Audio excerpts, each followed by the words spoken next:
नमस्कार। जैसा कि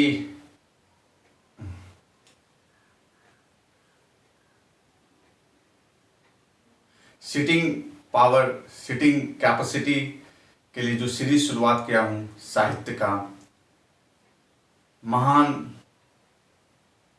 कथाकार श्री फणीश्वरनाथ रेणु जी की अमर कृति ठुमरी, जो कि कहानी का संग्रह है।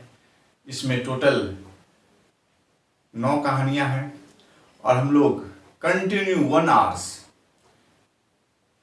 पढ़ेंगे।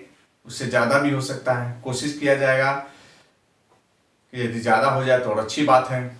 सीटिंग कैपेसिटी की आज चेक है, चैलेंज है, पावर का चेक है और ये मोटिवेशन काम देगा, हम लोग के स्टूडेंट को भी काम देगा कि कैसे हम लोग 1 घंटा 2 घंटा 1.5 घंटा पढ़ सकते हैं। धीरे धीरे और आवर्स को बढ़ाएंगे। बिजनेस में भी जो हम लोग को बैठने की कैपेसिटी होती है वो बहुत ज़रूरी है, कंसंट्रेशन ज़रूरी है। ये मोटिवेशन बहुत आवश्यक है कि हम लोग बैठ पाते हैं कि नहीं। तो पढ़ने से अच्छा बैठने के लिए कुछ चैलेंज मिला नहीं, इसलिए सीरीज की शुरुआत कर रहा हूँ। इसमें धीरे धीरे और सभी साहित्यकार को लाऊंगा। तो जो अमर कृति है आदरणीय श्री कथाशिल्प फणीश्वरनाथ रेणु जी की, उनको सत सत नमन है। बिहार के फारबिसगंज प्रखंड के सिमराहा जो रेणु ग्राम बन चुका है, में उनका जन्म हुआ, ओराही, हिंगना ओराही में। और वहाँ उन्होंने एकदम अमर कृति की रचना की। उसी अमर कृति में से एक है ठुमरी। ठुमरी में टोटल फणीश्वरनाथ रेणु जी की प्रथम संस्करण इसका 1959 में हुआ था, 1959 में। मेरे पास 1994 जो 8वीं आवृत्ति 1991 है, उसके बाद पुनर्मुद्रित हुई थी 1994 की, वो कृति है ठुमरी, ये है। और इसमें जो कहानी का संग्रह है, रसप्रिया, तीर्थोदक, ठेस, नित्य लीला, पंचलाइट, श्री पंचमी का सगुन, तीसरी कसम अर्थात मारे गए गुलफाम, लाल पान की बेगम, 3 बिंदियां। तो हम लोग आज शुरू करेंगे रसप्रिया। रसप्रिया का धूल में पड़े कीमती पत्थर को देखकर जोहरी की आंखों में एक नई झलक छिलमिला गई। अपरूप रूप चरवाहा मोहना छौड़ा को देखते ही पंचकौड़ी मृदंगिया के मुंह से निकल पड़ा। अपरूप रूप खेतों, मैदानों, बाग बगीचों और गाय बैलों के बीच चरवाहा मोहना की सुंदरता। मृदंगिया की छीन ज्योति आंखें सजल हो गई। मोहना ने मुस्कुराकर पूछा, तुम्हारी उंगली तो रसप्रिया बजाते टेढ़ी हुई है ना? ए बूढ़े मृदंगिया ने चौंकते हुए कहा। रसप्रिया, हाँ नहीं, तुमने कैसे, तुमने कहाँ सुना बे? बेटा, कहते कहते वो रुक गया। परमानपुर में उस बार एक ब्राह्मण के लड़के को उसने प्यार से बेटा कह दिया था। सारे गांव के लड़कों ने उसे घेर कर मारपीट की तैयारी की थी। बहरदार होकर ब्राह्मण के बच्चे को बेटा कहेगा? मारो साले बुढ़े को घेर कर मृदंग फोड़ दो। मृदंगिया ने हंसकर कहा था। अच्छा, इस बार माफ कर दो सरकार, अब से आप लोगों को बाप ही कहूंगा। बच्चे खुश हो गए थे। 1, 2, 2.5 साल के नंगे बालक की ठुड्डी पकड़ कर वह बोला था, क्यों, ठीक है ना बाप जी? बच्चे ठठकाकर हंस पड़े। लेकिन इस घटना के बाद फिर कभी उसने किसी बच्चे को बेटा कहने की हिम्मत नहीं की थी। मोहना को देखकर बार बार बेटा कहने की इच्छा होती है। रसप्रिया की बात किसने बताई तुमसे? बोलो बेटा। 10-12 साल का मोहना भी जानता है पंचकोड़ी अंध पगला है, कौन इससे पार पाए। उसने दूर मैदान में चरते हुए अपने बैलों की ओर देखा। मृदंगिया कमलपुर के बाबू लोगों के यहाँ जा रहा था। कमलपुर के नंदू बाबू के घराने में अभी मृदंगिया को 4 मीठी बातें सुनने को मिल जाती। 1-2 जून भोजन तो बंधा हुआ है ही, कभी कभी रस चर्चा भी यहीं आकर सुनता है वो। 2 साल के बाद वो इस इलाके में आया है। दुनिया बहुत जल्दी जल्दी बदल रही है। आज शोभा मिसर के छोटे लड़के तो साफ साफ कह दिया, तुम जी रहे हो या थेथरही कर रहे हो मृदंगिया? हाँ, यह जीना भी कोई जीना है, निर्लजता है और थेथरही की भी सीमा होती है। 15 साल से वह गले में मृदंग लटकाकर गांव गांव घूमता है। भीख मांगता है, दाहिने हाथ की टेढ़ी उंगली मृदंग पर बैठती ही नहीं, मृदंग क्या बजाएगा। अब तो धातिंग धातिंग भी बड़ी मुश्किल से बजाता है। अतिरिक्त गांजा भांग सेवन से गले की आवाज विकृत हो गई है, किंतु मृदंग बजाते समय विद्यापति की पदावली गाने की वो चेष्टा अवश्य कहेगी। फूटी भांति से जैसे आवाज निकलती है वैसे ही आवाज सोया सोया। 15-20 साल पहले तक विद्यापति नाम की थोड़ी पूछ हो जाती थी। शादी ब्याह, यज्ञ, उपनयन, मुंडन, छेदन आदि शुभ कार्यों में विपतिया मंडली की बुलाहट होती थी। पंचकोड़ी मृदंगिया की मंडली ने सहरसा और पूर्णिया जिले में काफी यश कमाया है। पंचकोड़ी मृदंगिया को कौन नहीं जानता, सभी जानते हैं वो अधपगला है। गांव के बड़े बूढ़े कहते हैं, अरे पंचकोड़ी मृदंगिया का भी एक जमाना था, इस जमाने में मोहना जैसा लड़का भी है, सुंदर, सलोना और सुरीला। रसप्रिया गाने का आग्रह करता है। एक रसप्रिया गाओ न मृदंगिया। रसप्रिया सुनोगे? अच्छा सुनाऊंगा, पहले बताओ किसने हे मोहना बेल भागे। एक चरवाहा चिल्लाया, रे मोहना पीठ की चमड़ी उधरेगा करमू। अरे बाप, मोहना भागा, कल ही करमू ने उसे बुरी तरह पीटा है। दोनों बेलों को हरे हरे पाट के पौधे की महक खींच ले जाती है बार बार। खट्टा मीठा पाट। पंचकोड़ी ने पुकार कर कहा, मैं यही पेड़ की छाया में बैठता हूँ, तुम बेल हाँक कर लौटो। रसप्रिया नहीं सुनेंगे। मोहना जा रहा था, उसने उलट कर देखा भी नहीं। रसप्रिया, विद्यापत्य नाच वाले रसप्रिया गाते थे। सहरसा के जोगिंदर झा ने एक बार विद्यापति के 12 पदों की एक पुस्तिका छपाई थी। मेले में खूब बिक्री हुई थी रसप्रिया पोथी की। विद्यापति नाच वालों ने गा गा कर जनप्रिय बना दिया था रसप्रिया को। खेत के आल पर झड़ जामुन की छाया में पंचकोड़ी मृदंगिया बैठा हुआ है, मोहना की राह देख रहा है। जेठ की चढ़ती दोपहरी में खेतों में काम करने वाले भी अब गीत नहीं गाते। कुछ दिन के बाद कोयल भी कूकना भूल जाएगी क्या? ऐसी दोपहरी में चुपचाप कैसे काम किया जाता है। 5 साल पहले तक लोगों के दिल में हुलास बाकी था। पहली वर्षा में भींगी हुई धरती के हरे भरे पौधों से एक खास किस्म की गंध निकलती है। तपती दोपहरी में मोम की तरह गल उठती है। रस की गांठ डाली वे गाने लगते हैं। बिरहा, चांचर, लगनी, खेतों में काम करते हुए गाने वाले गीत भी समय और समय का ख्याल रख के गाए जाते हैं।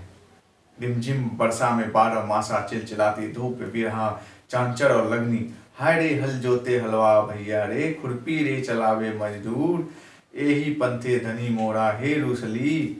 खेतों में काम करते हलवाहों और मजदूरों से कोई बिरही पूछ रहा है। कातर स्वर में उसकी रूठी हुई धनी को इस राह से जाते देखा है किसी ने? अब तो दोपहर नीरस कटती है, मानो किसी के पास एक शब्द भी नहीं रह गया है।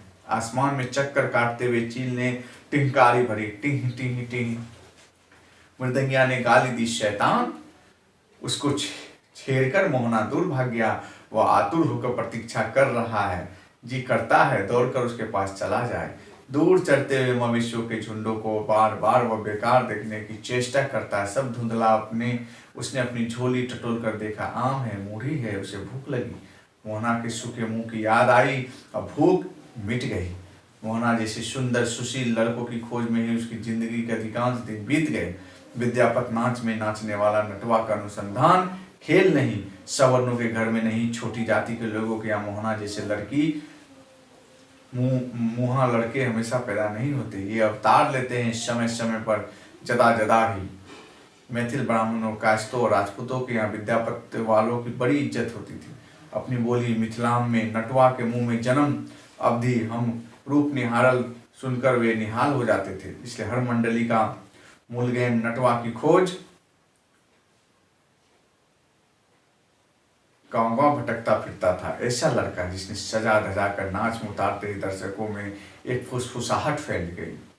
ठीक ब्राह्मणी की तरह लगता है ना, मधुकान ठाकुर की बेटी की तरह ना। छोटी चंपा जैसी सूरत है, पंचकोड़ी गुणी आदमी है। दूसरी मंडली में मूलगेन और मृदंगिया की अपनी अपनी जगह होती है। पंचकोड़ी मूलगेन भी था और मृदंगिया भी। गले में मृदंग लटका कर बजाते हुए वह गाता था, नाचता था। एक सप्ताह में ही नया लड़का भावड़ी देकर प्रवेश में उतरने योग नाच सीख लेता था। नाच और गाना सिखाने में कभी उसने कठिनाई नहीं हुई। मृदंग के स्पष्ट बोल पर लड़कों के पांव स्वयं ही थिरकने लगते थे। लड़कों के जिद्दी माँ बाप से निपटना मुश्किल व्यापार होता था। विशुद्ध मैथिली में और भी शहद लपेट कर वह फुसलाता, किशन कन्हैया भी नाचते थे, नाच तो एक गुण है और नाचक कहो या 10 दिवारी, चौड़ी डकैती और आवारागर्दी से अच्छा है अपना अपना गुण दिखाकर लोगों को रिझाकर गुजारा करना। एक बार उसे लड़के की चोरी भी करनी पड़ी थी, वह बहुत पुरानी बात है, इतनी मार लगी थी कि बहुत पुरानी बात है। पुरानी ही सही, बात तो ठीक है, रसप्रिया बजाते समय तुम्हारी उंगली टेढ़ी हुई थी, ठीक है ना। मोहन न जाने कब लौट आया, मृदंगिया की चेहरे पर चमक लौट आई। वह मोहन की ओर एक टकी लगाकर देखने लगा। ये गुणवान मर गया है, धीरे धीरे तिल तिल कर वह खो रहा है। लाल लाल होंठों पर बीड़ी की कालिख लग गई है, पेट में तिल्ली है जरूर। मृदंगिया वैद्य भी है, एक झुंड बच्चों का बाप धीरे धीरे एक पारिवारिक डॉक्टर की योग्यता हासिल कर लेता है। उत्सवों के बासी टटका भोजनायनों की प्रतिक्रिया कभी कभी बहुत बुरी होती है। मृदंगिया अपने साथ नमक, सुलेमानी, चांद मार, पाचन और कुनेल की गोली हमेशा रखता था। लड़कों को सदा गर्म पानी के साथ हल्दी की बुकनी खिलाता, पीपल, काली मिर्च, अदरक वगैरह को भी घी में भूनकर शहद के साथ सुबह शाम चटाता। गर्म पानी पोटली में मूढ़ी और आम निकालते हुए मृदंगिया बोला, हाँ गर्म पानी, तेरा तिल्ली बढ़ गया है, गर्म पानी पियो। यह तुमने कैसे जान लिया? फार्मेसिस्ट के डॉक्टर बाबू भी कह रहे थे तिल्ली बढ़ गई है, दवा आगे करने की जरूरत नहीं। मृदंगिया जानता है मोहना जैसे लड़कों के पेट की तिल्ली चिंता पड़ी रहती है, क्या होगा पूछकर कि दवा क्यों नहीं करवाते। माँ भी कहती है हल्दी की बुकनी के साथ रोज गर्म पानी, तिल्ली गल जाएगी। मृदंगिया ने मुस्कुरा कर कहा, बड़ा सयानी है तुम्हारी माँ। केले के सूखे पत्तल पर मूढ़ी और आम रखकर उसने बड़े प्यार से कहा, आओ एक मुट्ठी खा लो। नहीं मुझे भूख नहीं। किंतु मोहना की आंखों से रह रह कर कोई झांकता था, मूढ़ी और आम को एक साथ निगल जाना चाहता था। भूखा बीमार भगवान, आओ खा लो बेटा। रसप्रिया नहीं सुनेगी, माँ के सिवा आज तक किसी अन्य व्यक्ति ने मोहना को इस प्यार से कभी पड़ोसे भोजन पर नहीं बुलाया। लेकिन दूसरे चरवाहा देख ले तो माँ से कह देंगे भीख का अन्न नहीं, मुझे भूख नहीं। मृदंगिया अप्रतिभ हो जाता है, उसकी आंखें फिर सजल हो जाती है। मृदंगिया ने मोहना जैसे दर्जनों सुकुमार बालकों की सेवा की है, अपने बच्चों को भी शायद वो इतना प्यार नहीं दे सकता। और अपने बच्चा हूँ, अपना पढ़ाया, अब तो सब अपने सब पढ़ाए।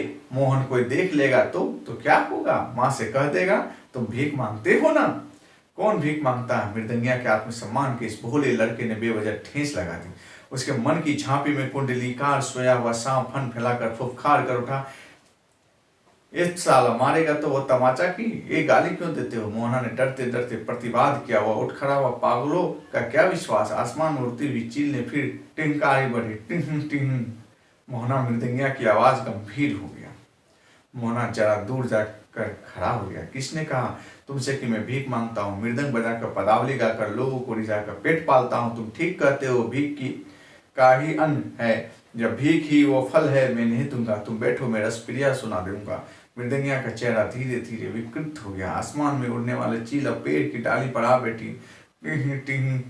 मोहना डर गया। एक डग, दो डग दे दौड़ वो भागा। 1 बीघा दूर जाकर उसने चिल्लाकर कहा, डायन ने बाण मारकर तुम्हारी उंगली टेढ़ी कर दी है, झूठ क्यों करते हो? रसप्रिया बजाते समय, ये कौन है यह लड़का, कौन है यह मोहना? रमपतिया भी कहती थी डायन ने बाण मार दिया है। मोहना ने जाते जाते चिल्लाकर कहा, करेला? अच्छा तो मोहना यह भी जानता है कि मृदंगिया ने करेला करने से चिढ़ता है। कौन है यह मोहना? मृदंगिया आतंकित हो गया। उसके मन में एक अज्ञात सा भय समा गया। वह थर थर कांपने लगा। उसमें कमलपुर के बाबुओं के यहाँ जाने का उत्साह भी नहीं रहा। सुबह शोभा मिश्र के लड़के ने ठीक ही कहा था।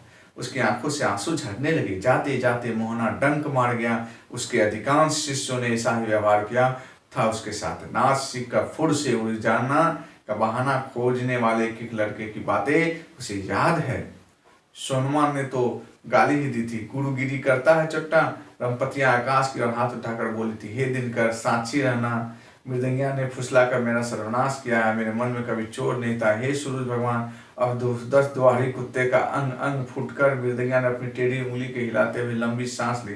रमपतिया, जोधन गुरुजी की बेटी रमपतिया, जिस दिन वह पहल जोधन की मंडली में शामिल हुआ था, रमपतिया 12वें में पांव रख रही थी। बाल विधवा रमपतिया पदों का अर्थ समझने लगी थी। काम करते करते वह गुनगुनाती, नव अनुरागनी राधा, किछु नहीं माने बाधा।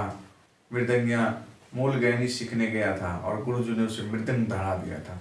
8 वर्ष तक तालीम पाने के बाद जब गुरुजी ने स्वजात पंचकोरी से रमपतिया के चुमोना की बात चलाई तो मृदंगिया सभी ताल मात्रा भूल गया। जोधन गुरुजी ने उसने अपनी जात छिपा रखी थी। रमपतिया ने उसने झूठा प्रेम किया था। गुरुजी की मंडली छोड़कर वह रातों रात भाग गया। उसने गांव आकर अपनी मंडली बनाई, लड़कों को सिखाया, पढ़ाया और कमाने खाने लगा, लेकिन वह मूलगैन नहीं हो सका। कभी मृदंगिया ही रहा। वह सब दिन जोधन गुरुजी की मृत्यु के बाद एक बार गुलाब बाग मेले में रमपतिया से उसकी भेंट हुई थी। रमपतिया उसी से मिलने आई थी। पंचकोरी ने साफ जवाब दिया था, क्या झूठ फरेब जोड़ने आई है? कमलपुर के नंदू बाबू के पास क्यों नहीं जाती? मुझे उल्लू बनाने आई है? नंद बाबू का घोड़ा 12 बजे रात को चीख उठी थी। रमपतिया, पांचों चुप रहो। उसी रात रसप्रिया बजाते समय उसकी उंगली टेढ़ी हो गई थी। मृदंग पर जमनिका देखकर वह प्रवेश का ताल बजाने लगा। नटवा ने 1.5 मात्र बेताल होकर प्रवेश किया तो उसका माथा ठनका। प्रवेश के बाद उसने नटवा को छिड़की दी, इस साला थप्पड़ों से गाल लाल कर दूंगा, और रसप्रिया की पहली कड़ी ही टूट गई। मृदंगिया ने ताल को संभालने की बहुत चेष्टा की। मृदंग की सूखी चमड़ी जी उठी।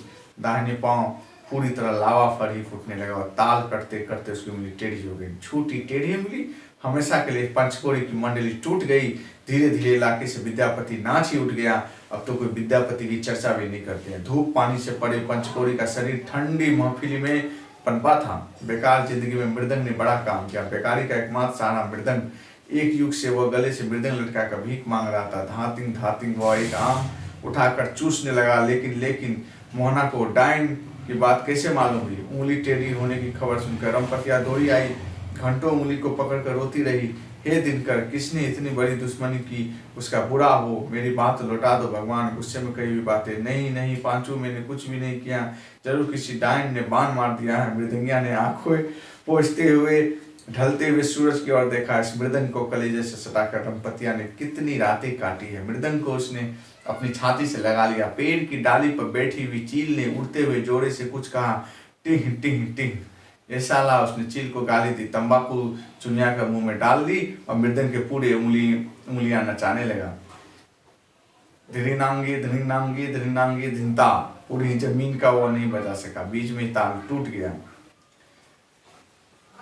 कहे आहा, सामने झड़बेरी के जंगल के उस पार किसी ने सुरील आवाज में बड़े समारोह के साथ रसप्रिया की पदावली उठाई। न वृंदावन न तरुगन न वन विकसित फूल। मृदंगिया के सारे शरीर में एक लहर दौड़ गई। उसकी उंगलियां स्वयं मृदंग के पूरे पर थिरकने लगी। गाय बैलों के झुंड दोपहर ही उतरती छाया में आकर जमा होने लगी। खेतों में काम करने वालों का पागल है, जहाँ जी चाह बैठकर बजाने लगता है। बहुत दिन के बाद लौटा है। हम तो समझते थे कि कहीं मर खप गया। रसप्रिया की सुरीली रागिनी ताल पर आकर कट गई। मृदंगिया का पागलपन अचानक बढ़ गया। वह उठकर दौड़ा। झड़बेरी की झाड़ी के उस पार कौन है यह शुद्ध रसप्रिया गाने वाला? इस जमाने में रसप्रिया का रसिक झाड़ी में छिपकर मृदंगिया ने देखा। मोहना तन्मय होकर दूसरे पद की तैयारी कर रहा है। गुनगुनाहट बंद करके उसने गले को साफ किया। मोहना के गले में राधा आकर बैठ गई थी। क्या बंदिश है! नौ दी बह नयक नीर आव पलिल बहता हे तीर। मोहना बेसुध होकर गा रहा था। मृदंग के बोल पर वह झूम झूम कर गा रहा था। मृदंगिया की आंखें से एक टक निहार रही थी। उसकी उंगलियों फिरकी की तरह नाचने को व्याकुल हो रही थी। 40 वर्षों के अधपागल युगों के बाद भवावेश में नाचने लगा। रह रह कर वो अपनी दुखित आवाज में पदों की कड़ी धरता। फोय फोय सोय सोय धीरनांगी धिनता। दोहरस मातु तनु गुने नहीं और लागल धूप न भंगाए जोड़। मोहना के आधे काल और आधे लाल होठों पर नई मुस्कुराहट दौड़ गई। पद समाप्त करते हुए बोला, इस टेढ़ी उंगली पर भी इतनी तेजी? मोहना हाँफने लगा। उसकी छाती की हड्डियां उफ। मृदंगिया धम से जमीन पर बैठ गया। कमाल कमाल, किससे सीखे, कहाँ सीखी तुमने पदावली? कौन है तुम्हारा गुरु? मोहना ने हंसकर जवाब दिया, सीखूंगा कहाँ, माँ तो रोज गाती है। प्रातः की मुझे बहुत याद है, लेकिन अभी तो उसका समय नहीं। हाँ बेटा, बेताले के साथ कभी मत गाना। जो कुछ भी है सब चला जाएगा। समय का भी ख्याल रखना। लो अब आम खा लो। मोहना बेझिझक आम लेकर चूसने लगा। एक और लो। मोहना ने 3 आम खाए। मृदंगिया के विशेष आग्रह पर 2 मुट्ठी मुढ़ी हुई फाँक लिया। अच्छा, अब एक बात बताओगे मोहना, तुम्हारे माँ बाप क्या करते हैं? बाप नहीं है, अकेली माँ है। बाबू लोगों के घर कुटाई पिसाई करती है। अरे तुम नौकरी करते हो किसके यहाँ? कमलपुर के नंदू बाबू के यहाँ। नंदू बाबू के यहाँ? मोहना ने बताया उसका घर सहरसा में। तीसरे साल सारा गांव कोसी मैया के पेट में चला गया। उसकी माँ उसे लेकर अपने मामा आई है कमलपुर। कमलपुर में तुम्हारी माँ के मामू रहते हैं। मृदंगिया कुछ देर चुपचाप सोच की और देखता रहा। नंदू बाबू, मोहना की माँ डायन वाली बात तुम्हारी माँ कह रही थी? हाँ, और एक बार सामदेव झा के यहाँ जनेऊ में तुमने गिरधर पट्टी मंडली वालों का मृदंग छीन लिया था, बेताला बजा रहा था, ठीक है ना? मृदंगिया की खिचड़ी डांटी मानो अचानक सफेद हो गई। उसने अपने को संभाल कर पूछा, तुम्हारे बाप का क्या नाम है? अजोधादास। अजोधादास? बूढ़ा अजोधादास, जिसके मुंह पे न बोल न आंख में लोर, मंडली में रिकटती ठोड़ा था, बिना पैसे का नौकर, बेचारा अजोधादास। बड़ी सयानी है तुम्हारी माँ। एक लंबी सांस लेकर मृदंगिया ने अपनी झोली से एक छोटा बटुआ निकाला। लाल पीले कपड़ों के टुकड़े को खोलकर कागज की एक पुड़िया निकाली उसने। मोहना ने पहचान लिया। लोट? क्या है लोट? हाँ, नोट है। कितने रुपए वाला है? 5 टकिया? ये 10 टकिया, जरा छूने दोगे? कहाँ से लाए? मोहना एक ही सांस में सब कुछ पूछ गया। सब 10 टकिया है? हाँ, सब मिलाकर 40 रुपए है। मृदंगिया ने एक बार इधर उधर निगाहें दौड़ाई, फिर फुसफुसा कर बोला, मोहना बेटा, फार्मेसिस्ट के डॉक्टर बाबू को देकर बढ़िया दवा लिखा लेना। खट्टा मीठा परहेज करना, गर्म पानी जरूर पीना। रुपए मुझे क्यों देते हो? जल्दी रख लो, कोई देख लेगा। मोहना भी एक बार चारों ओर नजर दौड़ाई। उसके होंठों की काली और गहरी हो गई। मृदंगिया बोला, बीड़ी तंबाकू भी पीते हो? खबरदार। वो उठ खड़ा हुआ। मोहना ने रुपए ले लिए, अच्छी तरह गांठ में बांध ली। माँ से कुछ मत कहना। और हाँ, यह भीख का पैसा नहीं बेटा, यह मेरी कमाई के पैसे हैं। अपनी कमाई की। मृदंगिया ने जाने के लिए अपना पांव बढ़ाया। मेरी माँ खेत में घास काट रही है, चलो ना, मोहना ने आग्रह किया। मृदंगिया रुक गया, कुछ सोच कर बोला, नहीं मोहना, तुम्हारे जैसा गुणवान बेटा पाकर तुम्हारी माँ महारानी है। मैं महाभिखारी तो 10 द्वारी हूँ, जो जाचक फकीर। दवा से जो पैसे बचे हैं उसका दूध पीना। मोहना की बड़ी बड़ी आंखें कमलपुर के नंदू बाबू की आंखों जैसी है। रे मोहना, बेल कहाँ है रे? तुम्हारी माँ पुकार रही है शायद। हाँ, तुमने कैसे जान लिया? रे मोहना। एक गाय ने सुर में सुर मिलाकर अपने बछड़े को बुलाया। गाय बैलों के घर लौटने का समय हो गया था। मोहना जानता है माँ बैल हाँक कर ला रही होगी। झूठ मूठ उसे बुला रही है। वह चुप रहा। जाओ, मृदंगिया ने कहा, माँ बुला रही है, जाओ। अब से मैं पदावली नहीं, रसप्रिया नहीं, निर्गुण गाऊंगा। देखो मेरी उंगली शायद सीधी हो रही है। शुद्ध रसप्रिया कौन गा सकता है आजकल? अरे चलो मन, ससुराल जयवे हो रामा, की आहो रामा। नहिरा में अंगिया लगाए ब्रेक के, खेतों में पगडंडी झड़बेरी के जंगल के बीच होकर जाती है। निर्गुण गाता हुआ मृदंगिया झड़बेरी के झाड़ियों में छिप गया। ले, यहाँ अकेले खड़ा होकर क्या करता है? कौन बजा रहा था? मृदंग है रे। घास का बोझा सिर पर लेकर मोहना की माँ खड़ी है। पंचकोड़ी मृदंगिया? वो आया है वो। उसकी माँ ने बोझ जमीन पर पटकते हुए पूछा। मैंने उसके ताल में रसप्रिया गाया है। कहता था इतना शुद्ध रसप्रिया कौन गा सकता? आजकल उसकी उंगली अब ठीक हो जाएगी। माँ ने बीमार मोहना को आह्लाद से अपनी छाती से सटा लिया। लेकिन तू तो हमेशा उसकी टोकरी भर शिकायत करती थी। बेईमान है, गुरुद्रोही है, झूठा है तो वैसे लोगों की संगत ठीक नहीं। खबरदार जो उसके साथ फिर कभी गया। 10 द्वारी जाचकों से हेलमेल करके अपना ही नुकसान होता है। चल उठा बोझ। मोहना ने बोझ उठाते समय कहा, जो भी हो, गुनी आदमी के साथ रसप्रिया। चौंप, रसप्रिया का नाम मत ले। अजीब है माँ, जब गुस्साएगी तो बागिन की तरह, जब खुश होती है तो गाय की तरह हुंकारती आएगी। छाती से लगा लेगी, तुरंत खुश, तुरंत नाराज। दूर से मृदंग की आवाज आई, धां तिंग। मोहना की माँ खेत की उबड़ खाबड़ मोड़ पर चल पड़ी। ठोकर खाकर गिरते बची। घास का बोझ गिरकर खुल गया। मोहना पीछे मुंह लटका कर जा रहा था। बोला, क्या हुआ माँ? कुछ नहीं, धातिंग। मोहना की माँ खेत की मेड़ पर बैठ गई। जट की शाम से पहले जो पुरवैया चलती है धीरे धीरे तेज हो गई। मिट्टी की सौंधी सुगंध हवा में धीरे धीरे घुलने लगी। धातिंग कहता था तुम्हारे जैसा गुणवान बेटा। मोहना की माँ आगे कुछ न बोल सकी। मृदंगिया और कुछ बोलता था बेटा? मोहना की माँ ये कुछ न बोल सकी। झूठा बेईमान मोहना की माँ आंसू पोंछ कर बोली, ऐसे लोगों की संगत कभी मत करना। मोहना चुपचाप खड़ा रहा। ये पहला कहानी है ठुमरी का रसप्रिया। बड़ी अच्छी और मार्मिक कहानी है। सीमांचल के क्षेत्र में, मिथिलांचल के क्षेत्र में विद्यापति जी की पदावली बड़ी अच्छी, बड़ा एकदम शुभ कार्य पर बचता है। इसमें ये बताया गया है और जो मार्मिक घटनाएं हैं वो बड़े अच्छा से बताया गया है। मोहना मृदंगिया, डॉक्टर बाबू, नंदू बाबू, फारबिसगंज के डॉक्टर बाबू उस जमाने में बड़ी फेमस हुआ करते थे। बड़ा अच्छा इन्होंने मार्मिक लिखा है। अब हम लोग दूसरी कहानी तीर्थोदक की शुरुआत करेंगे। तीर्थोदक दूसरी कहानी ठुमरी की। चलिए शुरुआत करते हैं। तीर्थोदक। तीर्थोदक। बात अनसुनी करके साइकिल पर सवार होते हुए लल्लू को जब बाप की ब्रज कठोर झिड़की मिली तो परिवार के अन्य सदस्यों ने परिस्थिति की गंभीरता का अंदाजा लगा लिया। लल्लू, एक ही तमाचे में तुम्हारी सारी फुटफुटी निकल जाएगी। साइकिल के पुराने झड़ियल मडगार्ड झरझरा उठे। लल्लू साइकिल से उतर पड़ा। आंगन में रसोई घर के पास बर्तन बासन मांजती मोतिया की माँ के हाथ से खगड़िया कटोरी गिरकर झनझना उठी। बूढ़े मालिक आज असली गुस्सा निकाल रहे हैं देवरे। जिसको जाना है खुद चली जाए, टिकट कटाए। इस घर का एक बच्चा भी किसी की झोली कटरी में हाथ नहीं लगाएगा, न ही यहाँ का एक पंछी साथ जाएगा। पिछले 2 दिन से वृद्ध बजरंगी चौधरी का मन कड़वाया हुआ है। समान बात में पेंच लगाकर बोलते हैं। कभी बड़े लड़के शंकर की छोटी सी गलती पर बहन बांध छोड़ते हैं, कभी छोटे लल्लू की दर्जनों घरेलू और जंगली पशु पक्षियों को नाम से पुकारते हैं। गधा, सुअर, उल्लू, गेंडा, बन बिलाव। पास पड़ोस के लोगों का कारण ही पिनकते हैं।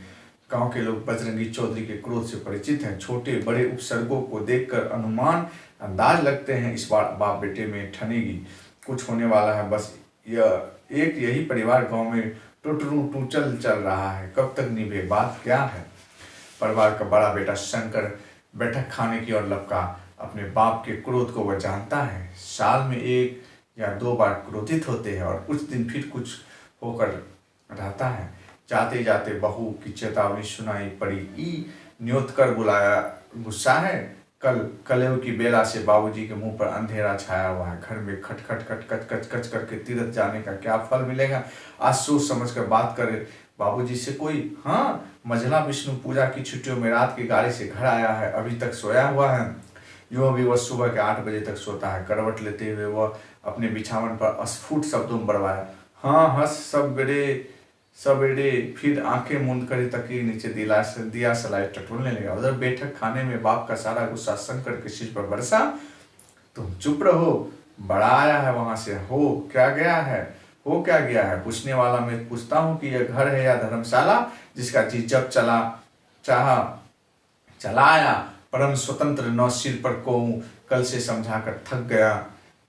लेकिन जैसी माँ वैसी औलाद, तीनों के तीनों नालायक लड़के मेरे ही घर में कसे हुए हैं। एक वो रात में आया है, पढ़ा लिखा बैल। चिट्ठी में 2 बार लिखा है कि आते समय 9 गछिया में उतर कर गीतिया को लिवाते आना। तो साफ जवाब लिखकर भेज दिया कि दीदी को लिवाने के लिए किसी और को भेज दीजिए।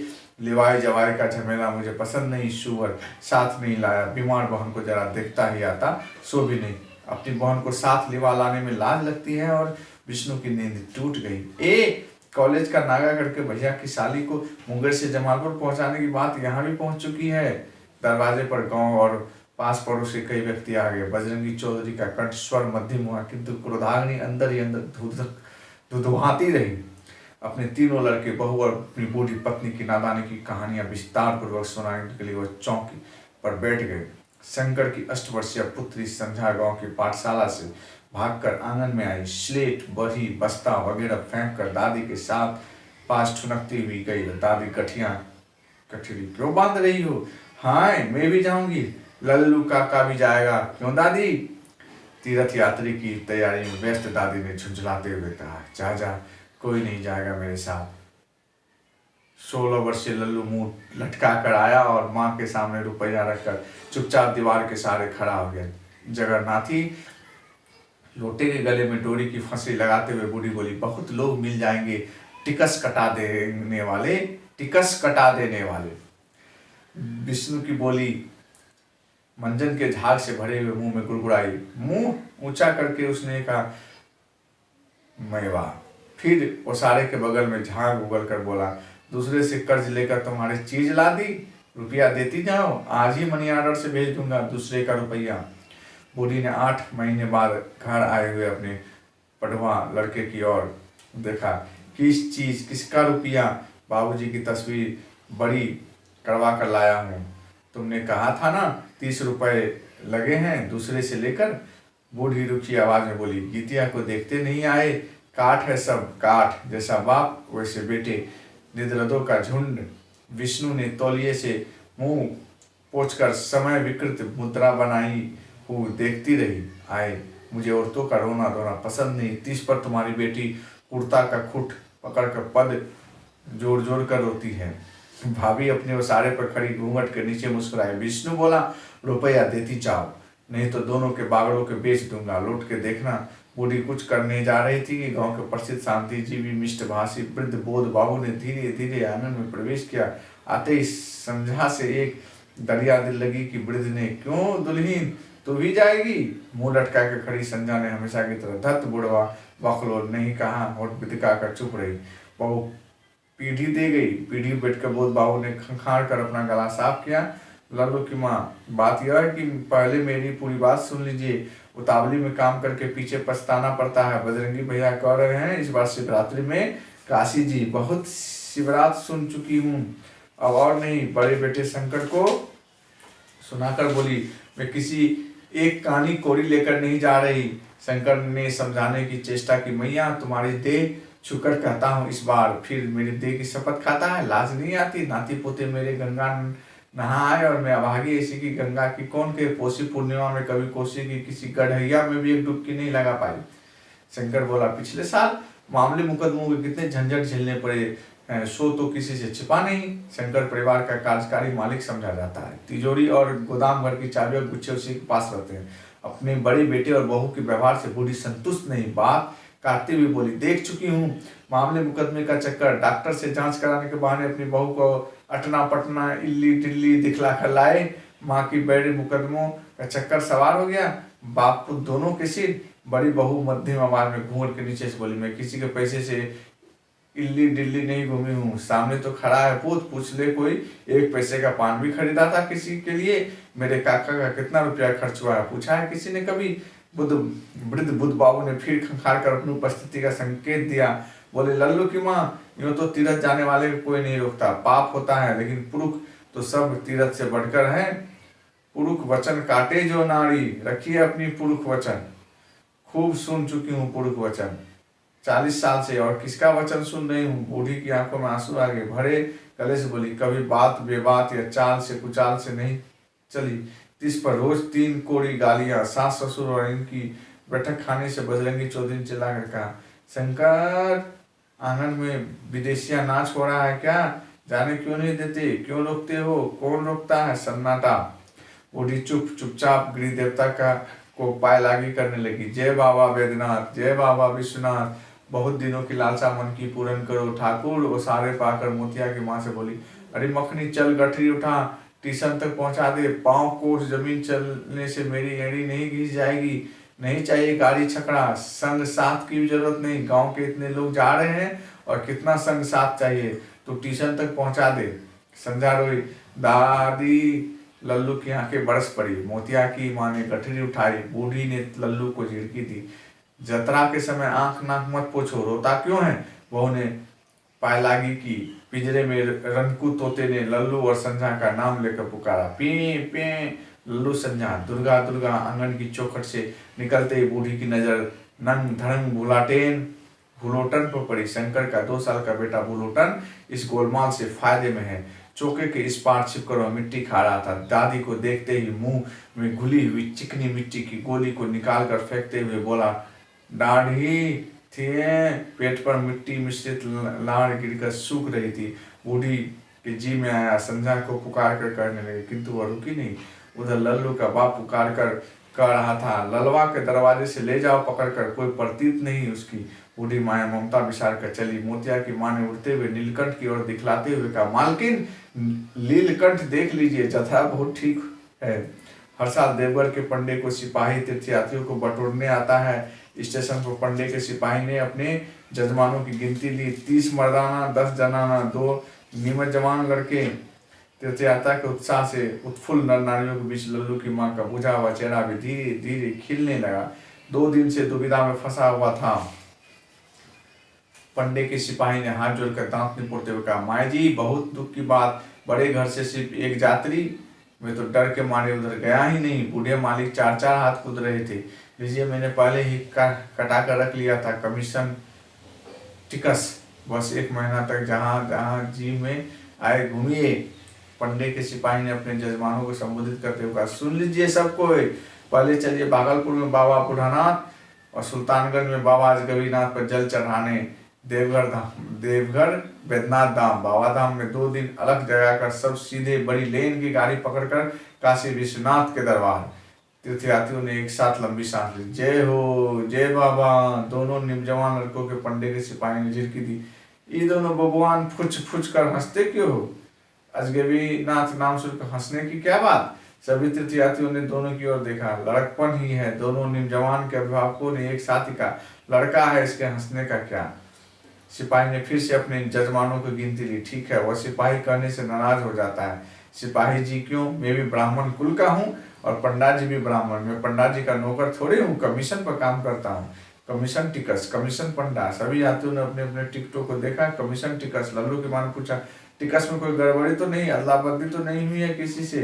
पंडे के सिपाही ने दांत से जीभ काटते हुए कान पर हाथ रखा, माई जी आप निफिक्र रहिए, मैं आपका बेटा हूँ, कोई शंका मत कीजिए, कोई गड़बड़ी नहीं। औरतें एक जगह जमा हो गई।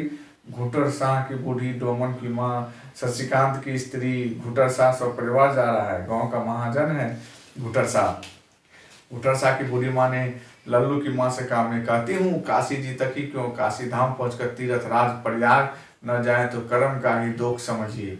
पंडे के सिपाही ने कहा, अभी इतने ही धामों का हौसला कीजिए, क्योंकि परदेश की बात है, न देर जानवर सबके साथ है। घुटर शाह ने कुटते हुए अपनी बूढ़ी को घुड़की दी। बड़ा हौसला बढ़ गया है। देखता हूँ घुटर शाह की बूढ़ी का उत्साह कम नहीं हुआ। किंतु पंडे की सिपाही लल्लू की माँ से लल्लो चप्पो करता हुआ घुटर शाह की बूढ़ी की किस बात से कम है? ये अगले साल केदार बदली जाएगी, इस बार प्रयाग जी तक की मंसूबा है। शशिकांत की जवान स्त्री लल्लू की माँ की गठरी संभालती है। आखिर हम लोग किस दिन के लिए हैं? पंडे के सिपाही ने अपने खास लहजे में ऐलान किया। गठरी मोटरी अपना अपना ठीक कीजिए, घबराइए नहीं, गाड़ी आ रही है। चलती हुई गाड़ी के खिड़कियों से सभी ने अपने गांव को देखा। भागते हुए बाग बगीचे, ताड़ का पेड़, पुराना शिवाला, बजरंगी बाबू के दालान का हिस्सा। गाड़ी की चाल तेज हुई और देखते देखते गांव आंखों से ओझल हो गया। सभी के चेहरे पर परदेश की छाया उतर गई। लल्लू की माँ के कानों के पास एक बार फिर धार वाली तेज बात गूंज गई, जैसी माँ वैसी औलाद। बूढ़ी का चेहरा उतर गया। लल्लू, संजा, भूलोटन, डाहडी, घुटर शाह की बूढ़ी और डोमन की माँ ने मिलकर बैद्यनाथ महात्मा का पद शुरू किया। चलहूँ रे मनवा बैद्यनाथ के धाम, बाबा बैद्यनाथ के धाम। लल्लू की माँ ने पंडे के सिपाही को पुकारा। उसने कहा, माई जी मेरा नाम खंखर ओझा है, आप नाम लेकर ही पुकारिए। नौगछिया स्टेशन अभी कहाँ? कटिहार में गाड़ी बदलने के बाद रात में 1 बजे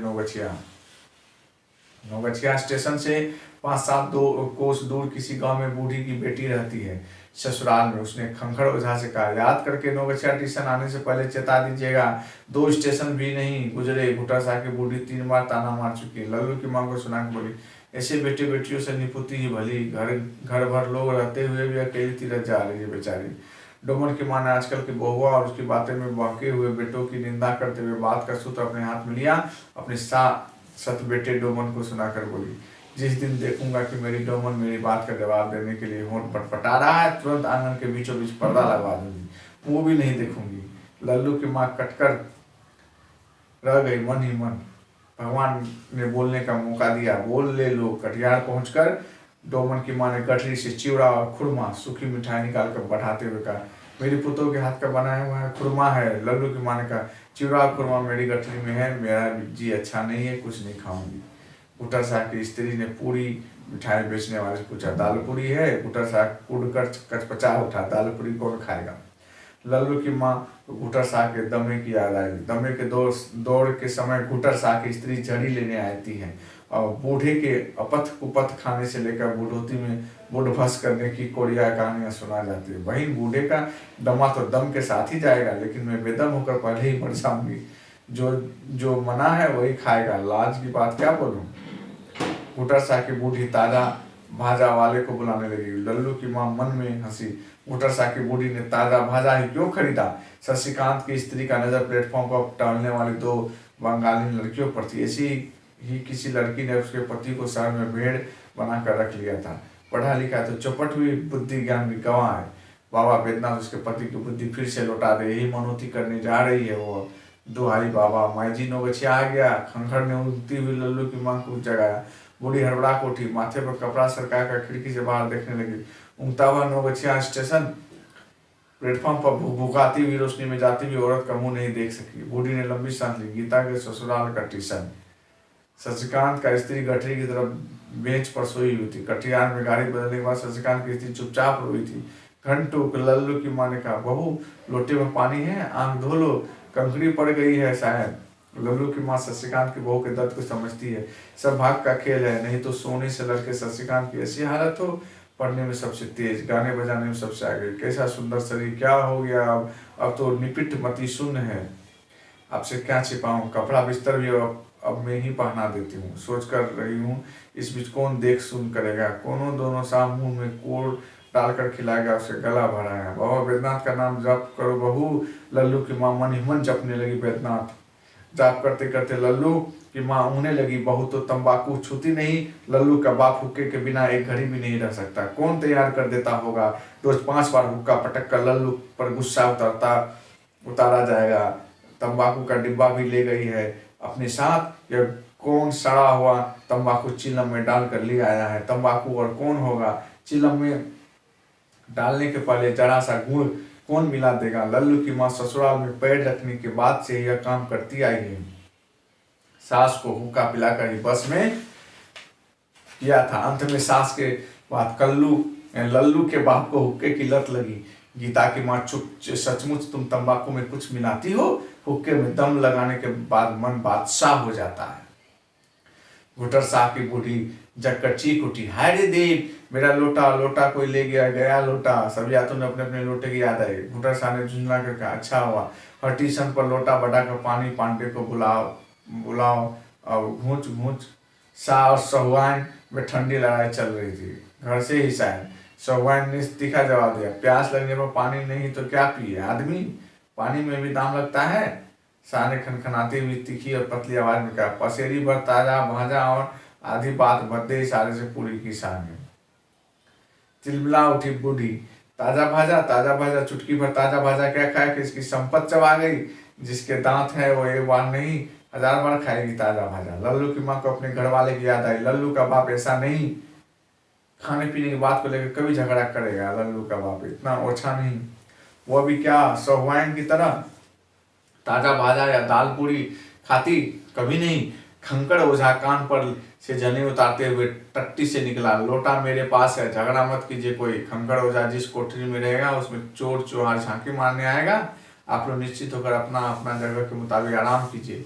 सहुआन शांत नहीं हुई, बोली, कल मैं लौट कर जा रही हूँ, नहीं जाती तीरथ करके मरकट कृपणी आदमी के साथ। बैद्यनाथ खंकड़ ने कहा, यात्रा में झगड़ा तकरार और मुंह फुलावेल करके अपने साथ दूसरों को एक पुण्य चौपट क्यों करते हो। देखिए तो माँ जी क्या शांति से बैठी है। खंकड़ ने लल्लू की माँ की ओर दिखा कहा, सहुआन खंकड़ से कुड़ी हुई है।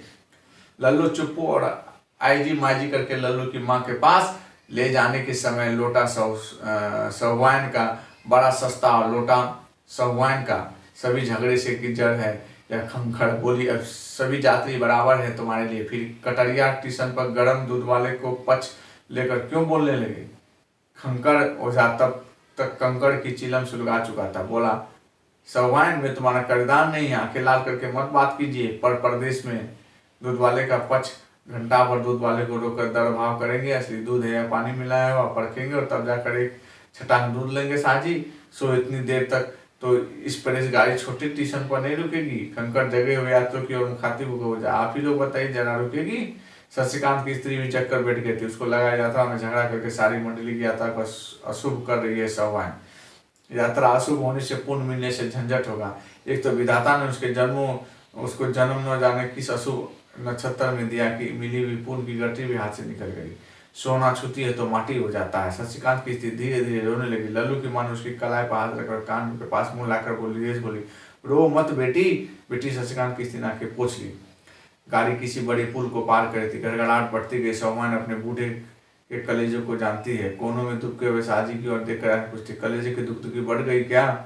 पुल गुजर गया। कुटर सा कुछ बोला नहीं, पेड़ की सहारा करके दबाने का। ठीक उसी तरह समझ खंखड़ ओझा ने अपने यात्रियों को चेतावनी दी, बीरपुर थाना भी पुराना है, गाड़ियाँ बदला है, बदलैया होगा। आप लोग अपना अपना गठरी झोला संभालते जाइए। सौवान को लगा खंखड़ ने जानबूझकर बीरपुर स्टेशन को नजदीक बुला लिया है। बूढ़े की बात तेज हो गई है। बिना पेड़ की नारी टिपे सीधा होकर बैठ भी नहीं सकेगा। बाबा बूढ़ानाथ के दर्शन के समय शाह और सौवान खंखड़ ओझा के गोल से निकल गए। हम लोग के दूसरे पंडा जी हैं कानकुबुज बावन। खंखड़ ओझा ने चौबे पंडा जी की बात मान ली। यात्रियों को लेकर वे आपस में लड़ते हैं झगड़ते हैं, लेकिन ऐसे यात्रियों को लेकर नहीं। वो मैथिल पंडे के कारप्रदराज एजेंट है। वो कानकुज पंडे के कारप्रदराज एजेंट का हक नहीं मारेगा। खंखड़ ने बाकी जजमानों का आंख टिप कर जाने दीजिए। हमेशा खटखट दूर हुआ। यात्रियों में अधिकांश घूंटर शाह के कर्जदार थे, लेकिन शाह दंपति के बिछोह से किसी का दिल छोटा नहीं हुआ। छोटा हुआ लल्लू की मां का मन। बूढ़ानाथ के मैथिल पांडे की बात सुनकर यात्रियों की वंशपंजी पढ़ते हुए लल्लू के दादा का नाम लिया, फिर लल्लू के बाप का। इसके बाद रुक कर बोला, बजरंग चौधरी की बेवा आई है। आंख रहते अंधा और किसको कहते हैं? नाना तीर्थ के पंडे को भला बुरा नहीं करना चाहिए, लेकिन सिंदूर देखकर भी जो बेवा कहे उसको क्या कहा जाए? जय बाबा बूढ़ानाथ। लल्लू की माँ मन में दुखी हुई। उसका भी कोई दूसरा पंडा क्यों नहीं हुआ? अजगबीनाथ के पंडा जी ने ऐसी गलती नहीं की। देखते हैं उसे कोई दोहा कहा, सदा सुहागिन सेवती अजगबी के पाँव। दो निमत जवानों में से एक है शशिकांत का छोटा भाई चंद्रकांत, अपनी भाभी के साथ आया है। अजगबीनाथ का नाम फांसने वालों में से एक। अजगबीनाथ के सिरे पर चढ़ते समय रोने लगा, अब आगे नहीं ए बाप, भोजी गए बीच गंगा में है अजगबीनाथ टीले पर। शशिकांत की स्त्री में भी सीढ़ी पर रुकर रोने लगी। चंद्र बाबू कलेजा बांधिए, बैठिए मत। लल्लू की माँ ने मीठी झिड़की दी। दोनों को लाज नहीं आती रे चंद्रा, औरतों से भी गया गुजरा कार्य, और तू क्यों रो रही हो? खंखड़ ओझा ने चंद्रकांत का सहारा देकर सीधा किया। अब कहिए बाबू साहब, है ना सचमुच? अजगबीनाथ खंखड़ ने शशिकांत की स्त्री की ओर देखा। वो लजाती हुई आंसू पोंछ रही थी। घूंटर शाह के पंडे ने न जाने क्या अजगबीनाथ के महात्म्य का विशेष महत्व नहीं दिया। शाह दंपति को लेकर सीधे बैद्यनाथ धाम चला गया लाड़ी से। अजब महात्मा। रास्ते में लाड़ी बिगड़ गई। खंखड़ के यात्रियों से 12 घंटे बाद पहुंचे। खंखड़ ने अपने खास पंडा जी के घर पर पहुंचकर बम बैद्यनाथ की टेढ़ लगाई। ओझा जी खोलिए किवाड़ी। कुल जमा 42 में से 2 खचपच, बाकी बचे 29 मर्दाना, 9 जनाना, 9 नीमच जवान। बम बैद्यनाथ टेरते हुए खंखड़ के तोदियल पंडा जी बाहर आए। जय हो, चलिए अंदर। उत्तर वाले उसारे पर आप लोग डेरा डंडा डालिए। खंखड़ हिसाब किताब बाद में, पहले यात्रियों को जुगत लगा दो। पानी कल पैखाना नाली सबको दिखला दो। भोजन छाछन। ऊपर की माला से झुककर पंडायन भी देख रही थी। बोली, खंखड़ आए माए लोग कितने हैं? 9। नीचे जगह न तो ऊपर ले आइयो बरंडा पर, यहाँ भी बहुत जगह है। खंखड़ ने लल्लू की माँ की ओर दांत तिपोड़ कर देखते हुए कहा, धीरे से कहा, जैसी मर्जी आप लोगों की। सबके साथ नीचे रहिए, यह भी अच्छा है। चाहे न हो जानी ऊपर जाइए, यह भी अच्छा है। दिन का समय होता तो आंख की कनकी से लल्लू की माँ को सचेत कर देता। ऊपर नहीं, किंतु रात का धुआंकस लालटेन की रोशनी में वह दांत निपोड़ने के सिवा क्या करे? पंडाइन ने अंधेरे में भी खंखड़ के चेहरे पाए हुए भाव परख लिया। पिछले साल भी खंखड़ ने पंडाइन के साथ ऐसी चालबाजी की थी, लेकिन बाहर भीतर जाने के लिए, यानी लघु शंका, दिशा टक्की, सबको नीचे ही आना होगा। खंखर ने आखिरी लेकिन लगाने की चेष्टा की। पंडित ने मानो खंखर के सिर पर रोड़ा तान कर मारा। ऊपर की माला से खंखर, राह घाट की बुद्धि अपनी राह घाट तक ही रखो, घर में नहीं, समझे। यहाँ पहुंचकर जजमानों का हुकूमत चलाओ। बाहर भीतर और ऊपर नीचे की जिम्मेवारी तुम्हारे सिर नहीं। पंडा जी बाहर आए, बोले क्या बात है खंखर। खंखर का तो सामान हठात सजग हुआ। होगा क्या, पूछिए। ऊपर जाकर पैर की धूली भी नहीं धो पाया हूँ अभी, ऊपर से खट मंगल सुना रही है। राह घाट की बुद्धि कैसी होती है। पंडाई ने हाँक दी, माई जी, ये दुल्हन बेटी, आइए आप लोग ऊपर, इतने मर्दों के बीच क्यों रहिएगा, जगत रही रहते। खंखर बड़बड़ाता हुआ बाहर चला गया। अच्छी बात है, एक ही मार्ग में जाड़ा नहीं खत्म होता। पंडा जी उसके पीछे पीछे गए। खंखर सुन ले, जल्दी लौटना खंखर। लल्लू की माँ के साथ सभी औरतें ऊपर वाले माला पर गई। शशिकांत की स्त्री ने सीढ़ी पर चढ़ते समय अपनी देवर चंद्रकांत से पूछा, चंद्र बाबू डर तो नहीं लगेगा। चंद्रकांत की चुप्पी ने उसकी पाँव छेक लिया। लल्लू की माँ बोली, डरेगा क्यों, लल्लू से 3 साल बड़ा है, इतने लोगों के बीच डरेगा। शशिकांत की स्त्री सीढ़ी से उतर गई। पहली बार प्रदेश आया है, डर जरा समझा बुझा दे। पंडाइन ने बातों ही बातों में सभी औरतों के मन से लेकर गठी तक की थाल ले ली। सोने के पहले लल्लू की माँ के कपाल में बम वैद्यनाथ बाम मल गई। दवा नहीं, जादू है जादू। अभी तुरंत सिर का दर्द कहाँ जाता है, सो देखिए। डोमन की माँ ने तलहती फैलाई तो पंडा ने उसका मुंह देखने लगी। बोली, बेकार लगाने से सिर में दर्द हो जाए, ऐसी दवा है। डोमन की माँ ने तलहटी समेट ली। डोमन की माँ ने पंडाइन को सिर चिवड़ा दिया। खंखर को कुरमा देने नीचे आ गई। डोमन की माँ की सवाइन याद आई। अचानक सवाइन की अनुपस्थिति उसके मन में जोर से खटकी। इस बार सीधा ने झोला लेती हुई शशिकांत की स्त्री से बोली, बहू जरा पैर टिप दो। लल्लू की माँ बोली, मैं पैर नहीं टिपवाती। डोमन की माँ संतर जी पर लौट करते हुए बोली, मेरी बहू ने तो मुझे ऐसी ही आदत लगा दी है, ट्रेन में डोमन की टिप दिया है तो थोड़ी सी नींद आ गई। शशिकांत की स्त्री ने डोमन की माँ के पैर पर हाथ दिया। न जाने किसका आशीर्वाद फल जाए। तीर्थस्थल में डोमन की माँ ने पैर समेटने की चेष्टा की। क्या करती है बहू। लल्लू की माँ ने कहा, नींद आ जाएगी जल्दी, बहू टिप रही है, टिपवा लो। जब बुला दो तुम्हारे बेटे को। पंडा ने जाते जाते कहा, जवान बेटे से पैर टिपवाती है, सो भी सत बेटे से। ऐसी बात पहली बार सुन रही हूँ। पंडा की दाई बर्तन धोती हुई बोली, भिन्न देश के भिन्न रिवाज, साथ ही अन्य स्त्रियां पहले ही सो चुकी थी। डोमन की माँ ने पंडाइन की बात का कोई जवाब नहीं दिया। पर प्रदेश पर भूमि पर कौन लड़ाई झगड़ा करे। शशिकांत की स्त्री को रात भर नींद नहीं आई। पास ही गली में कोई रह कर पुकार उठता था। गली की आवाज ठीक नहीं, उन्हीं की आवाज जैसी, जय बाबा वैद्यनाथ। लल्लू की माँ ने नींद में ही 2 बार शशिकांत की स्त्री की पीठ को धीरे से सलाह गया, मत रो बेटी, हाय। 12 घंटे पहले पहुंचने से क्या होता है। कुटर साहब 12 घंटे बाद पहुंचकर भी सबसे पहले दर्शन कराया। खंखर का पंडा बहुत ठंडे पानी का आदमी है। घरवाली के डर से घर में ही जो चू नहीं बोलता, बाहर कैसे फूटेगी उसकी बोली। घर घुसरा पंडा दिन भर घर में ही घुसा रहता है। हाय पैसा की हाय पैसा, बीबी बाल बच्चे सभी के साथ हमेशा पसरे ही रहता है। दर्शन और जल घड़ी के बाद खंखर के जजमान आपस में गुनगुना कर बातें करने लगे। पंडा और पंडाइन की नजर बस एक ही जजमान पर रहती है। हमेशा देखता है लल्लू की माँ कितनी असरफियां लुटाती है। दक्षिणा में शिव गंगा में मुंह धोके रखे एक नजरा पंडा, दूसरी बार से हम लोग भी कानकुबुज पंडा रखेंगे। डोमन की माँ अपने बेटे के साथ गुटर सा का बासा देखाई। आते ही मुँह हाथ चमका कर बोले, बासा है सौवाइन का, हाँ जिसको बासा कहते हैं। 3 कलेक्ट्री है, तीनों से दिन भर छुड़ छुड़ गिरता है पानी।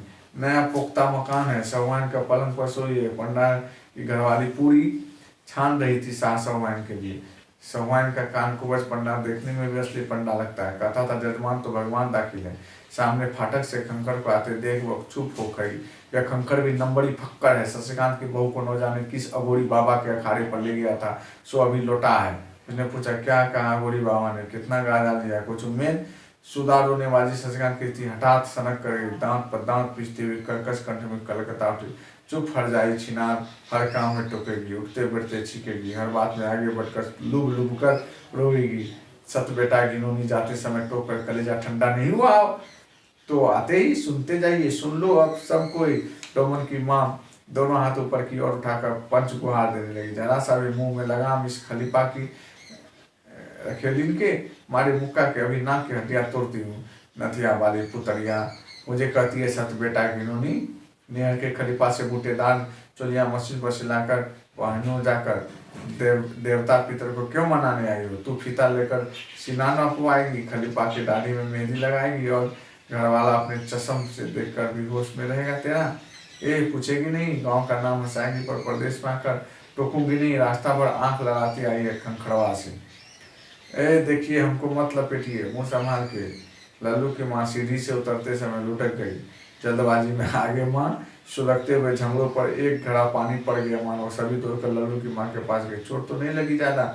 डोमन की माँ डोमन के दिखाते हुए रोने लगी। रे दूर दूर तू मर्द है रे, तेरे सामने मुझे बेपत करके गाली देती है और तू इनके नाक में नक बसे में आँख खोस कर खड़ा है और पंडाइन के खड़ाऊ खटखटाए। छी छी, कहाँ का ललबगिया सवारी है तीरथ करने बाबा धाम। जिसको लड़ाई झगड़ा करना है जाकर बाहर मोड़ पर कुंजरियों के पास साथ बैठे। लल्लू की माँ ने डोमन की माँ हाथ पकड़ कहा, डोमन की माँ सुनो तुम चुप रहो। डोमन की माँ ने झटक कर हाथ छुड़ा लिया। 30 पर पक्ष लेने आई है ये ऊपर से। तू चुप क्यों नहीं रहती बहू? क्या हुआ, क्या बात है, पगली हो गई है क्या? शशिकांत की स्त्री कैसे न पगली हो? अघोड़ी बाबा ने गांजा पीकर आंखें मूंद ली। इसके बाद फटाफट सब कुछ बताएंगे। तुम्हारे साथ एक बेवा आई है, वही तुम्हारे दुख का असल कारण है। गिरोह में डोमन की माँ एक बेवा है, हाथों हाथ पकड़ी गई है यहाँ आकर बाबा धाम में। लल्लू की माँ ने डांट बताई है, तू अकेली क्यों आई है? जानती है यह तीरथ है। कितने ठग ठठेर भी साधु बाबा बनकर लोगों को ठगते हैं। उनकी बातों को प्रतीत करती है। लगता है तुम्हारी बुद्धि भी लोप हो रही है अब। शशिकांत की स्त्री फिर भिनभिनाने लगी। खंखड़, फिर खंखड़ का नाम लेती। खंखड़ मौका पाकर बाहर चला गया था। झगड़े के सिलसिले में न जाने क्या क्या खुली। डोमन की माँ ने साहूवान से बात की, काशी जी जाने का आधा खर्च देगी। लल्लू की माँ को अच्छी तरह पहचान गई है, वो इसी यात्रा में अंदर ही अंदर पेंच लगाती है। डोमन की माँ रोती हुई मध्यम सुर में आंखें नाक पोंछती उस समय बोली, खोलकर कोसती एक एक यात्री को, कोई नहीं, अपना कोई नहीं। बेटे ने भी कह दिया तुम दूसरों की बात में बेकार पड़ने जाती हो। ठीक हुआ, हे राम, उठा लो बाबा अपने धाम में ही। गिरोह से सिर्फ 10 जन काशी जा रहे हैं, 7 मर्दाना 3 जनाना। गिरोह से बाहर के शाह और सौवान को जोड़कर 12। डोमन की माँ उदास होकर लौटी। सौवान के बासा से शाह को हफनी शुरू हो गया है। सौवान का पेट मुँह दोनों जारी है। डॉक्टर पर डॉक्टर, जगसेन पर जगसेन दे पड़ रहा है। जब कैसे जाऊंगी काशी? सब तकदीर के फेर।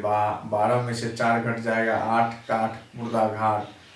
लल्लू की माँ ने गठरी बांधते हुए कहा, तकदीर का फेर नहीं, बुद्धि का फेर। टिकस तो कटाना ही नहीं है, रह गया खेवा खर्चा, आधा खर्चा मैं दूंगी। चलो डोमन से कहो गठरी बांधी। काशी जी जाने वाली यात्री घर लौटने के साथ हाथ अपने अपने घर वालों को चिट्ठी भेज रहे हैं। चंद्रकांत और डोमन चिट्ठी को मजमून लिख रहे हैं। मालूम हो कि बाबा बैद्यनाथ जो बाबा विश्वनाथ और गंगा माई की दया से हम लोग सब बाबा धाम से अलग जगह कर काशी धाम। लल्लू की माँ नहीं लिखवाएगी चिट्ठी पत्री। डोमन की माँ मना रही है उसको। लल्लू की माँ, 2 कलम लिखा दो, डोमन लिख देगा। कागज कलम लेकर बैठा है तभी से। डोमन और डोमन की माँ ने लल्लू की माँ को हठात पहचान लिया है। बड़ी दराज दली है लल्लू है माँ। आधा खर्चा नहीं, डोमन की माँ का पूरा खेवा खर्चा देगी। डोमन का खर्चा गिरोह भर के यात्री मिलकर देंगे। मंडली में यही एक पड़वा रह जाएगा। चंद्रकांत तो वापस जा रहा है अपनी भाभी के साथ। लल्लू की माँ ने बहुत सोचने विचारने के बाद मोतिया की माँ के नाम पर एक खत लिखवाया। डोमन हंसने लगा। लल्लू की माँ ने कहा, लिखना हो तो लिखो, उन लोगों के जाने का समय हो गया है, मैं मोतिया की माँ को लिखूंगी चिट्ठी बस।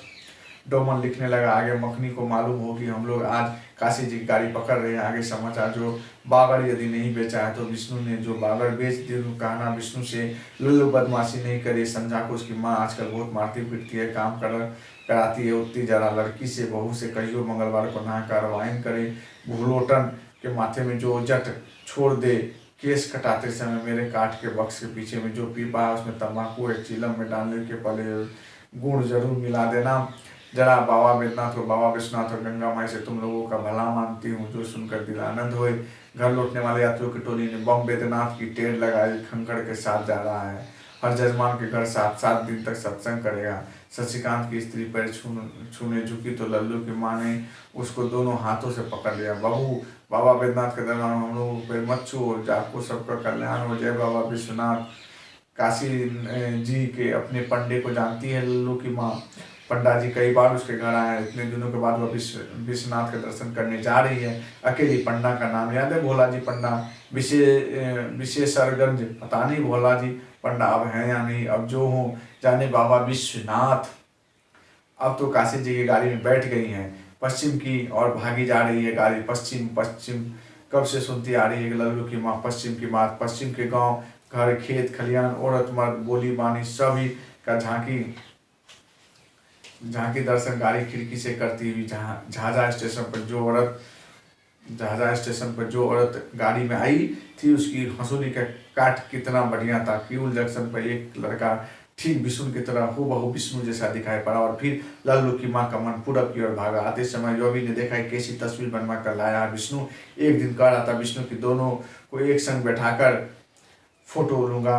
माँ बाप से भी हंसी खिलवाड़ करते हैं पढ़वा लड़के, उसका बाप भी तो वैसा ही है। सुन के बोला कि ठीक ही तो कहता है, कहो भला इस बुढ़ापे में जोड़ी वाली तस्वीर छापने का शौक। लल्लू की मांगने लगी जोड़ी वाली बड़ी स्टेशन की दीवार पर चिपकी हुई तस्वीर। लल्लू की बाप जोड़ा छापिए जीव कर उठ बैठी, यह कैसा सपना। लल्लू की बाप छापी में बैठाकर कि गिर पड़ा बेजान, जय विश्व बाबा विश्वनाथ। मुगल सराय खा खा बंदर खिड़की पर डोमन बंदर बंदर डोमन डोमन की माँ की मूछे डोमन की माँ पुकारती है, लल्लू की माँ कैसा जी है। अरे बाप देह तो भट्टी की तरह जल रही है। रे डोमन काकी की तो बहुत तेज बुखार है। सिर धोने के बाद जो कुछ हल्का हुआ है। गाड़ी की खिड़की से झांकी दर्शन किया काशी विश्वनाथ का। पुल के भागते हुए खंभों के बीच से गंगा जी, काशी जी वही है धराना। जय गंगा महारानी की जय, काशी विश्वनाथ। भोला जी पंडा दिन गुन कर आया है शायद। ठीक लल्लू की माँ का खिड़की से झांक कर अचकचाया, अरे जजमानी चौधरी भाई कहाँ है। जय बाबा विश्वनाथ, सब तुम्हारी दया सब तुम्हारी माया, नहीं तो भोला जी पंडा को किसने भेज दिया समय पर। सभी यात्री भोला जी पंडा के डेरे पर गए। भोला जी पंडा आजकल विशेषरगंज में नहीं मान मंदिर गली में रहता। ठीक 10वां में बगल में पोस्ट ऑफिस के पिछवाड़े भोला जी पंडा के दो जवान लड़के हैं। दोनों पढ़े लिखे कमाबूत है। दोनों बहुएं पढ़ी लिखी है। घरवाली नहीं रही, अब एक प्यारी बेटी छोड़ गई है। अन्नू पन्नू सभी गुण दे गई है। अन्नपूर्णा बहुत सेवा जतन करना जानती है। सभी को पूछ कर हाजमा गोली पर बांटती है। कटी जले की दवा देती है। बोली कैसी मीठी है, फुर्ती कितनी है देह में। लेकिन बहुओं के मन में काफी गर्व गुमान है। 3 दिन हुए दिन रात सेवा करी अन्नपूर्णा। लल्लू की माँ की मौज, माँ जी आज जी कैसा है। कपाल पर हाथ रख बोली, आज तो बुखार नहीं है, परवल का जूस बना दूँ, आज दे पोछ दूंगी। दे पोछ देगी अन्नपूर्णा। हाय रे तकदीर, काशी जी आकर गंगा की एक झलक देखकर रह गई कल लल्लू की माँ।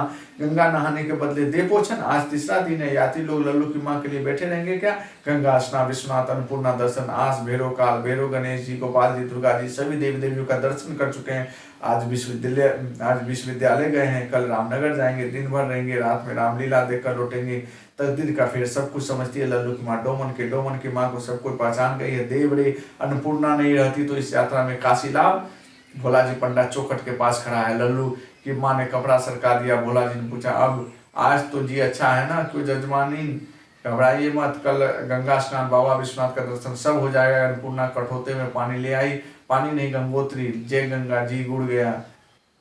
परवल के जूस में इतना स्वाद होता है। बेटी अन्नपूर्णा नींद आ रही है। डोमन ने 20 रुपया वापस नहीं किया। क्या मतलब है माँ बेटे के मन में लगता नहीं। सभी यात्रियों को लल्लू की मांग भरोसे ही आए हैं। कल 5-10 के हिसाब से हर आदमी ने मांग की। बारी बारी बुखार में लल्लू की माँ ने 1 नंबरी नोट निकाल कर दिया। कागज पर सभी का नाम लिखकर 80 रुपये बांट दो, बाकी 20 वापस कर देना मुझे। लेकिन डोमन अब तो एक बार झांक कर हाल पूछ जाता है, बस काकी क्या हाल है। डोमन की माँ भी अब जी चुरा कर आती रहती है। धन है बेटी अन्नपूर्णा, गीतिया की तरह निर्धन होकर सेवा करती है। इतनी उल्टी कभी नहीं हुई किसी बीमारी में। लगता है यात्री लोग लौट गए। अभी भी डोमन की माँ एक बार झांक कर पूछ आएगी। लल्लू की माँ किसी से बात नहीं करना चाहती। वारी बेटी अन्नपूर्णा सभी को मना कर रही है, शोरगुल मत कीजिए। माँ जी सो रही है। ए कौन रात है या दिन। अन्नू बेटी रात भोर, हर हर महादेव शंभो, काशी विश्वनाथ शंकर ठिठुरती आवाज बगल में कब आकर सो गए। अन्नपूर्णा गाँव घर की बातें कितने चाव से सुनती है। लल्लू की माँ से परिवार के एक आदमी के बारे में सुन चुकी है। रुनको तोते के लिए क्या ले जाओगी खरीद कर। माँ जी 4 बजे भोर को ही सभी यात्री निकल पड़े। दिन भर रामनगर में रहेंगे, रात भर रामलीला देखकर लौटेंगे। डोमन झांकी मारकर देखने भी तो नहीं आया। उसकी माँ को आज प्रातः की गाने का शौक हुआ। तेरी गति लकी नहीं पर हो दयानिधि, पुण्य कोई नहीं बांट देता किसी को, लेकिन बीमारी को छूत लग जाती है। दूर रहो लल्लू की माँ से, सभी बीमारी लग जाएगी। लाल बुखार, फ्लू। अन्नपूर्णा आंखें मलती हुई उठी। माँ जी इस लड़की को आंख में बैठा लेने का मन होता है।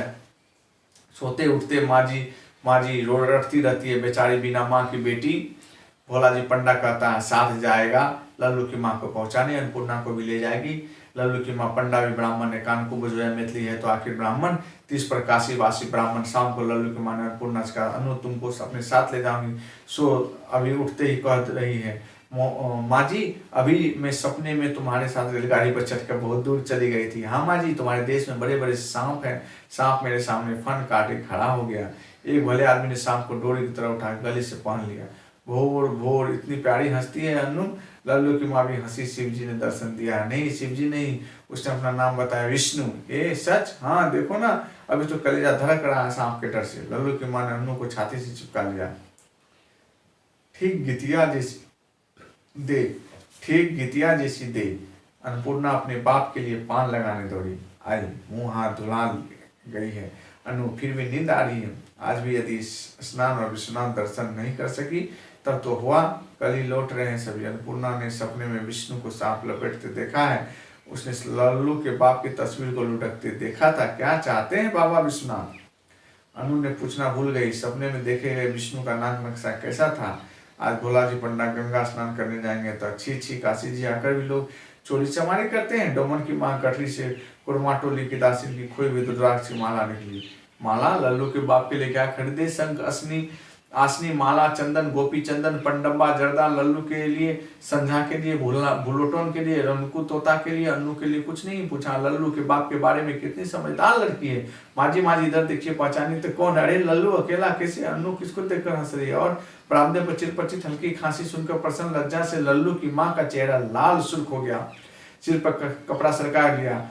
अपने भी आए हैं? अन्नपूर्णा की ऐसी हंसी नहीं देखी किसी ने। लल्लू कमरे में ले गई, पेट छूकर प्रणाम किया। लल्लू ने लजाकर पांव लागी कि माँ ने कहा, अन्नू दीदी के पैर छुओ। अन्नू भागी। लल्लू की माँ बार बार आंख मलकर खोलती है, लल्लू को देखती है।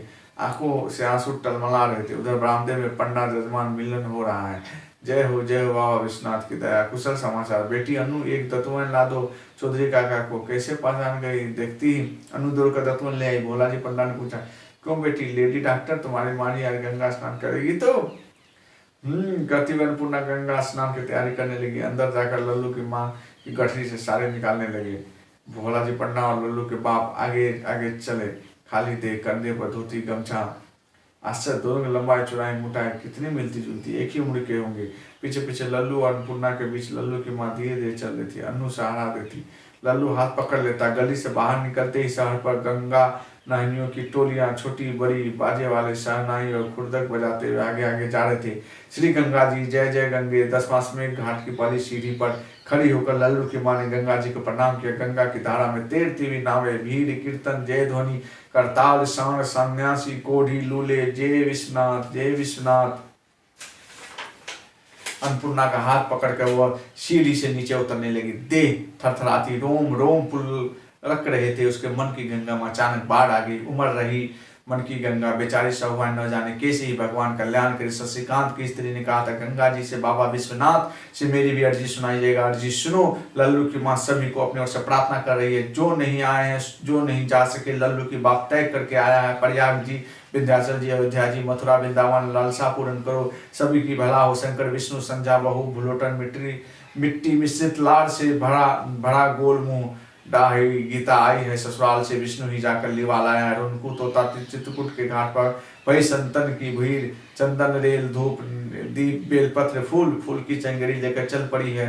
आखिरी सीढ़ी पर पैर रखते ही तलवों में गगन माटी का परस लगा। लल्लू की माँ के मन में उमड़ती हुई गंगा आंखों की राह धार बनकर बही चली। लल्लू के सिर पर 2 बूंद तीर्थोदक गिरा। टप टप टप सिर सालाने लगी लल्लू का। लल्लू का बाप गंगा वंदना कर रहा है। उंगली में जनेऊ लपेट कर जनाना घाट पर पानी में उतरती हुई अनु पुकारती है, माँ जी खड़ी हो, आओ लल्लू। अन्नपूर्णा ने आकर लल्लू की माँ का हाथ पकड़ा। लल्लू की माँ का भाग खुद माँ अन्नपूर्णा उसे नहला रही है। गंगे गंगे जय हो। पहली डुबकी लेने के एक क्षण पहले लल्लू की माँ को अपनी माँ की सूरत याद आई। माँ। तो आज हम लोग ठुमरी के 2 कहानी को पढ़े और मुझे लगता है कि शायद अब 1 घंटा से ज़्यादा समय हो गया है। तो आज का आपको ये एपिसोड कैसा लगा, ये चैलेंज कैसा लगा, क्या हम लोग 1 घंटा बैठ पाए? कमेंट सेक्शन में जरूर कमेंट कीजिएगा। और अगली कहानी होगी ठेस। इसी ठुमरी की 3rd कहानी होगी ठेस। तो हम लोग आगे ठेस पढ़ेंगे दूसरे एपिसोड में। और आप लोग जरूर इस चैलेंज को एक्सेप्ट किए होंगे और इस चैलेंज को प्रतिदिन हम लोग करेंगे और जो हमारी रूटीन बन जाएगी, तो मैं पहले ही बता चुका हूँ याद करने के फॉर्मूले में 7, 14, 21। यदि कोई चीज़ हम लोग 7 दिन करते हैं ना, फिर 14वां दिन उसको रिपीट यदि कर लें, 21 दिन कर लें, तो वो आदत हमारे खून में मिल जाती है। उस आदत से हम लोग एकदम सक्सेस को प्राप्त कर सकते हैं। जैसे कि आप लोग जानते हैं कि ये आज का वीडियो हम लोग आदत लगाने के लिए शुरुआत की, ये सीरीज साहित्य की शुरुआत किए हैं। और यदि आप लोग का समर्थन और प्यार इसी तरह मिलता रहा, भाई का सपोर्ट करते रहें, आप लोग अपने भाई विक्रम को सपोर्ट करते रहें, आपका समर्थन आपके भाई विक्रम को मिलता रहा, हौसला अफजाई होती रही, तो मैं इसी तरह की और सभी साहित्य सीरीज लाऊंगा।